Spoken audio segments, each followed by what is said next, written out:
Hi అండి, అందరు బాగున్నారా? ఈరోజు సద్దుల బతుకమ్మ అండి. చూడండి, అమ్మవారికి నైవేద్యం చూడండి, హారతి కూడా ఇచ్చేసాను. గంధము, కుంకుమ, నైవేద్యం కూడా తీసుకెళ్ళడానికండి. ఆట ఆడుకొని వెళ్తాం కదా, అక్కడ తీసుకొని అందరికీ పంచిపెట్టడానికి వాయినం ఇస్తాం కదా.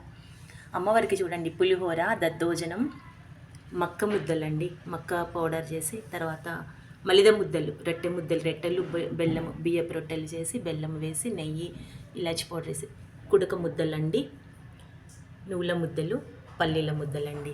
ఇది అమ్మవారికి నైవేద్యం అండి. సద్దుల బతుకమ్మ కదా అండి.